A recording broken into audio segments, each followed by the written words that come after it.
the core rate of inflation month to month actually creeped up a little bit, which means everything else besides food and gas prices actually rising a little bit there. And one thing I also want to point out is based on the last measurements from other countries, the rate of inflation in the U.S. is higher than it is in Canada, France, Italy, Japan, India, Mexico, China. Why?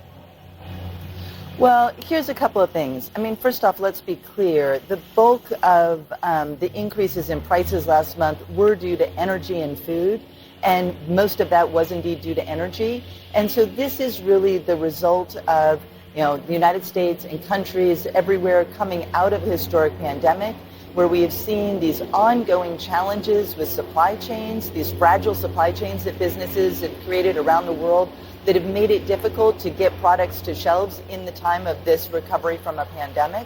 You add on top of that this unprovoked war that Putin has been waging in the Ukraine, and that is why we've seen prices rise. So these gas prices, and again, as you pointed out, this is a global phenomena. Again, coming out of the pandemic is global, the supply chain challenges are global, and the energy challenges are also global.